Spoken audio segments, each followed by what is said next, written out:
What's going on? What's going on? It's your boy Major 88 Keys. We back with another episode of Top Shot Tuesday.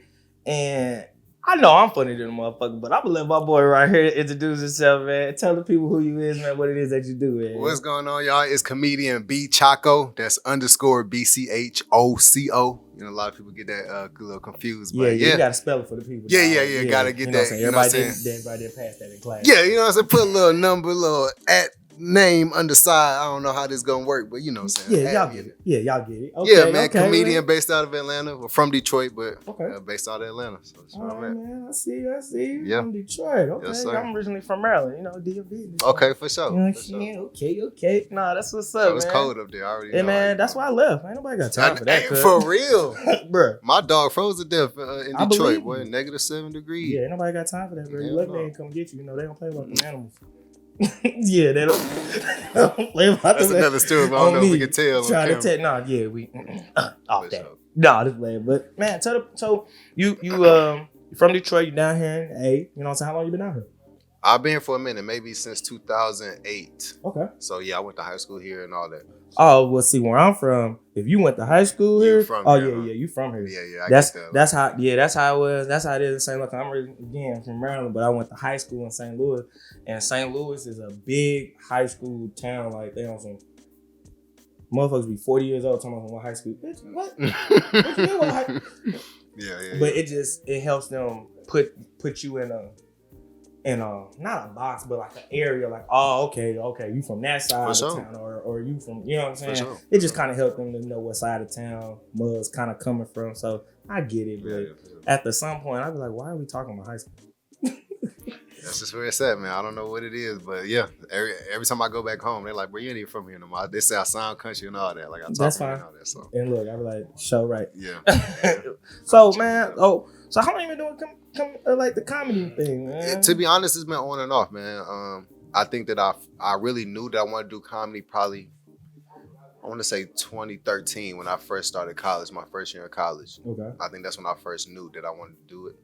So, but how will a person really come into doing comedy? Like not to just be that funny nigga, right? That funny guy, the class clown. How does a person become a comedian though?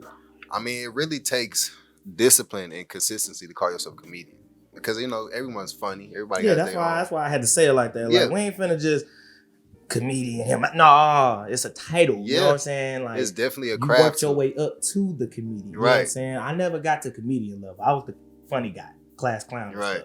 But he's a comedian, so he's professional funny. You know what I'm saying? No, I really strive to. It's really just of course it's about being funny, but it's about the craft. It's about knowing how to work an audience, knowing how to have a good opener to kind of set the mood for you to kind of give them the rest of your material.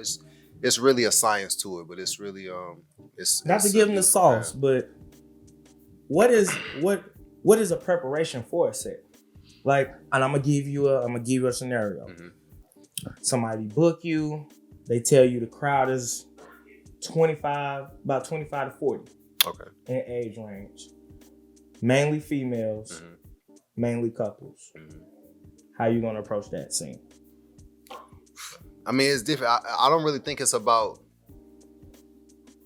I mean, you know what? That is a good scenario. I don't know. It's about the energy. It just depends about the energy. You know what I mean? Mm-hmm. You could really have. I really have built some openers around a bombing set. You know what I mean? Like some comedians may already be bombing, so it's already kind of a tense move. But when it's your turn, so you kind of be prepared for stuff like that, because it happens. So just kind of being prepared for the worst and the best. So when they already ready to laugh and good, it's actually a lot easier. You know what I mean? Because they really taking anything.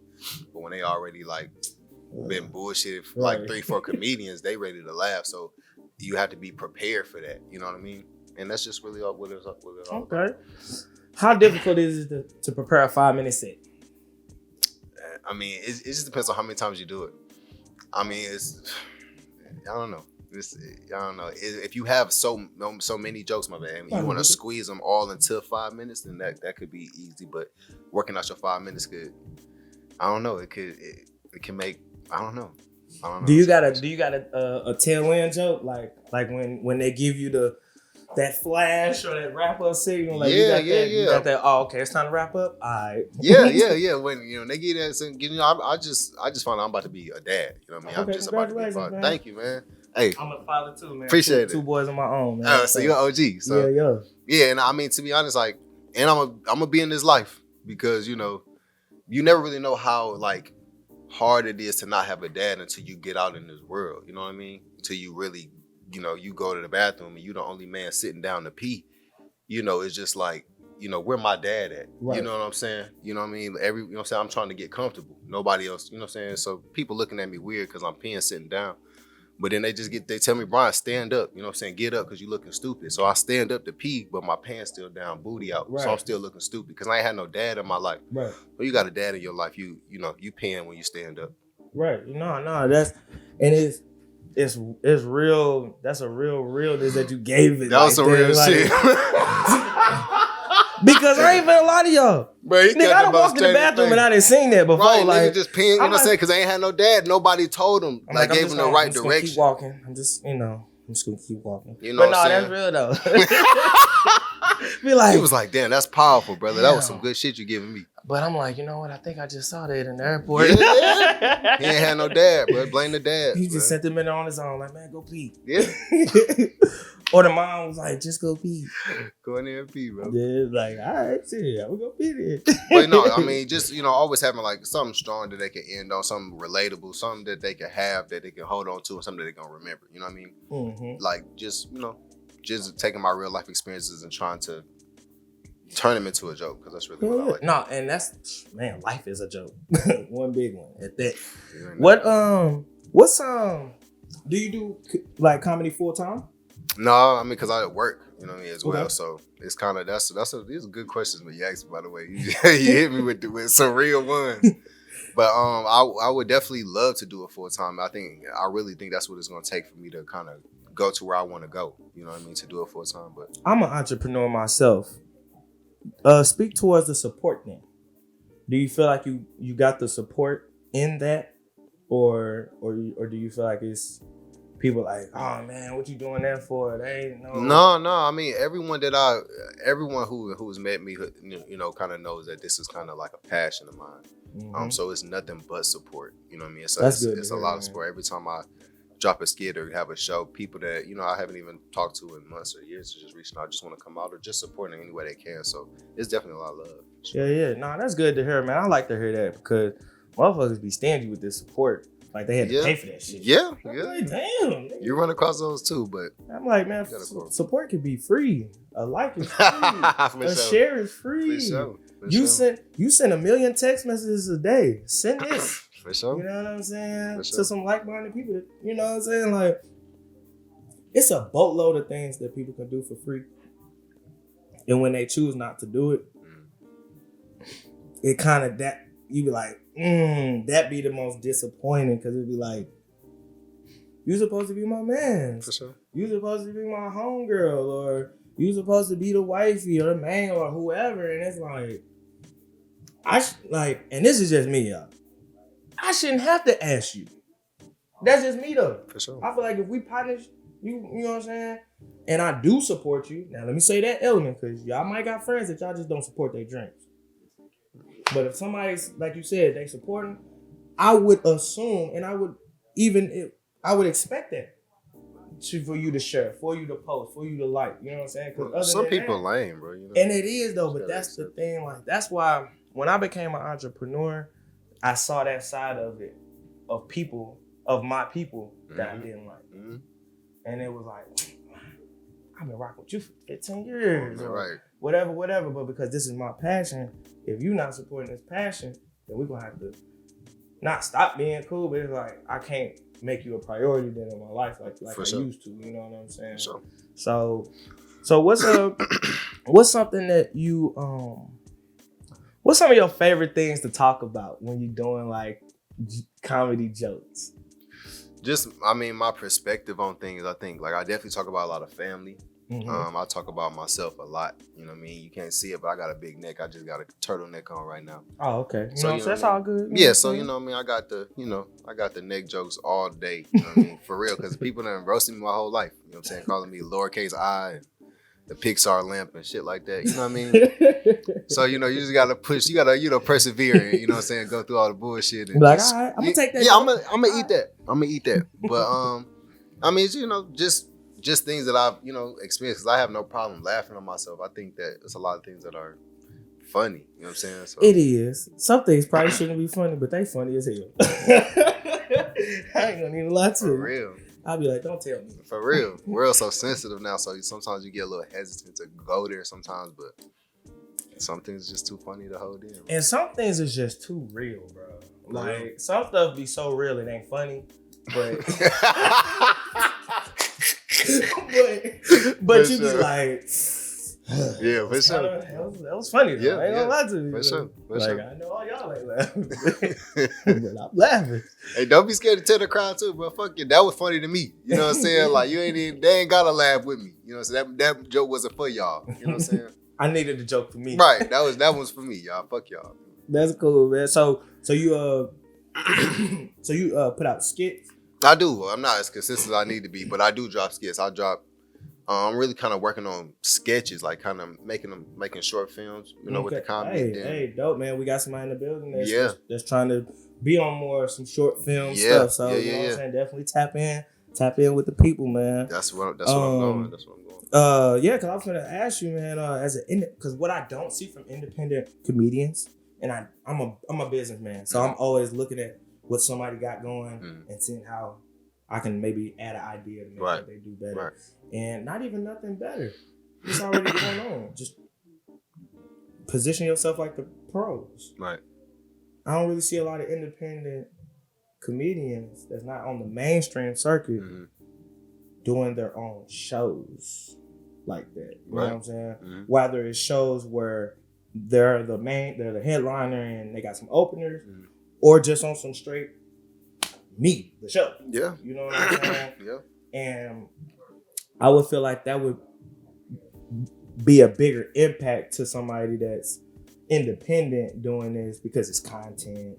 It's showing, hey, now you gotta throw me in there with Kevin Hart and Mike Epps and everybody, you know what I'm saying? Opposed to people that's only doing, and I rock with these people, but not the, you know what I'm saying, maybe the Emmanuel Hudsons and the other old boy from Wildin' Out, that's from Atlanta, DC, you know what I'm saying? All of those type of, you know what I'm saying, that way, you know what I'm saying? Which now DC has moved into, you know what I'm saying, doing more of these things, like I said, like the mainstream comedians. Absolutely. So that's kind of like that move that I like to see from, because it's gonna just pipe you up more. Is there any shows, anything you plan on trying to do or put together? Yeah, absolutely. I think that my most difficult task at one point was kind of figuring out what lane I was gonna go. Okay. Because when I first started, again, because like I said, I started when I was 19. I kind of did my own thing, and then I kind of came back to it around 2017. And I think this has been the most consistent I've been since. It was just kind of figuring out what lane was I going to do. Was I going to do the stand-up lane, or was I going to do the social media lane? And I found that social media was a lot easier. Because, right now, definitely. I mean, just naturally because of what I was doing when I was younger. Like, I was always involved with some sort of like camera or some sort of art, artistic, whatever. No, that's cool. So it was always easy. Now, the stand-up was something that was difficult, but I love being challenged. So it was nothing for me to jump out there and do it. As I was doing it and doing the skits, I saw that the skits was really doing a lot for my, people love platform. skits. They love it, you know what I mean? But then when I started going to the stand-up realm, a lot of comedians will kind of make you feel like the stand-up is where the money is. So it's really no reason to do skits. And that kind of discouraged me to kind of just do stand-up. And even though it kind of sharpened me up, I'm not as consistent with the skits. Right. You know what I'm saying? So it's kind of just having that balance, you know what I mean? Because you definitely want to be good at both. You don't want to go viral, and then when it's time to have the shows, you have no content to hold. No real material. Exactly. So it's just really a balance, really trying to figure it out. I do know that this is not an overnight process. Being a great comedian, I know it's going to take, 10, 15, 20 years, and I'm prepared for that mentally and excited for the journey. But it's just figuring out each way to rebrand yourself, figure out how you can come back bigger and better every time. Exactly. And that's what I'm doing. That's why I'm starting the short film instead of just getting on the iPhone and doing the thing, which is cool. Right. You know what I'm saying? Because I love that, but just kind of taking it more to a cinematic approach. You know what I mean? And I love it, dog. Man, I love this interview, man. You definitely shared a lot of insight for the people, man. I feel like you let them into your world a little bit. You know what I'm saying?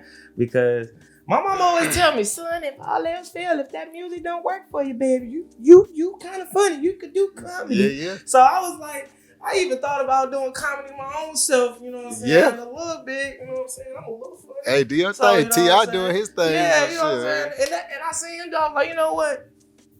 Niggas just doing shit at this point. Like, and I was like, I think I'm gonna go ahead. So for myself, I'm preparing myself 4 or 5 minutes. You know what I'm saying? Oh, for sure. Yeah, like, for sure. That's when I'm actually, because whenever I really go ahead and let it happen, I want to have my set together. Yeah. That's what it is. It's an act. I mean, even though I do freestyle good too, because like you said, you can ride off the crowd. Yep. I could pull a DL Hughley moment and start flaming motherfuckers. That's what you gotta do. Stuff, whatever. But I want to have a set. You know what I'm saying? But you brought some more insight to that, so I might, you know what I'm saying, might put something together. Man. Yeah. Do your thing, bro. Yeah. Don't be man, before we get up out of here, man, let people know where they can catch you at, where they can follow you at, and all of that, man. Yeah. Again, I'm a comedian B Choco. That's _BCHOCO.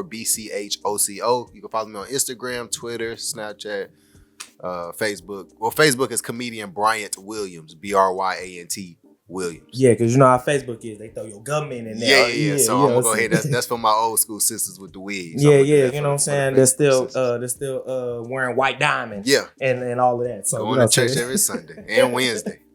Well, look, man, this is another exciting episode, man, of Top Shot Tuesday. I'm your boy Major 88 Kids, and we up out of this thing. For that.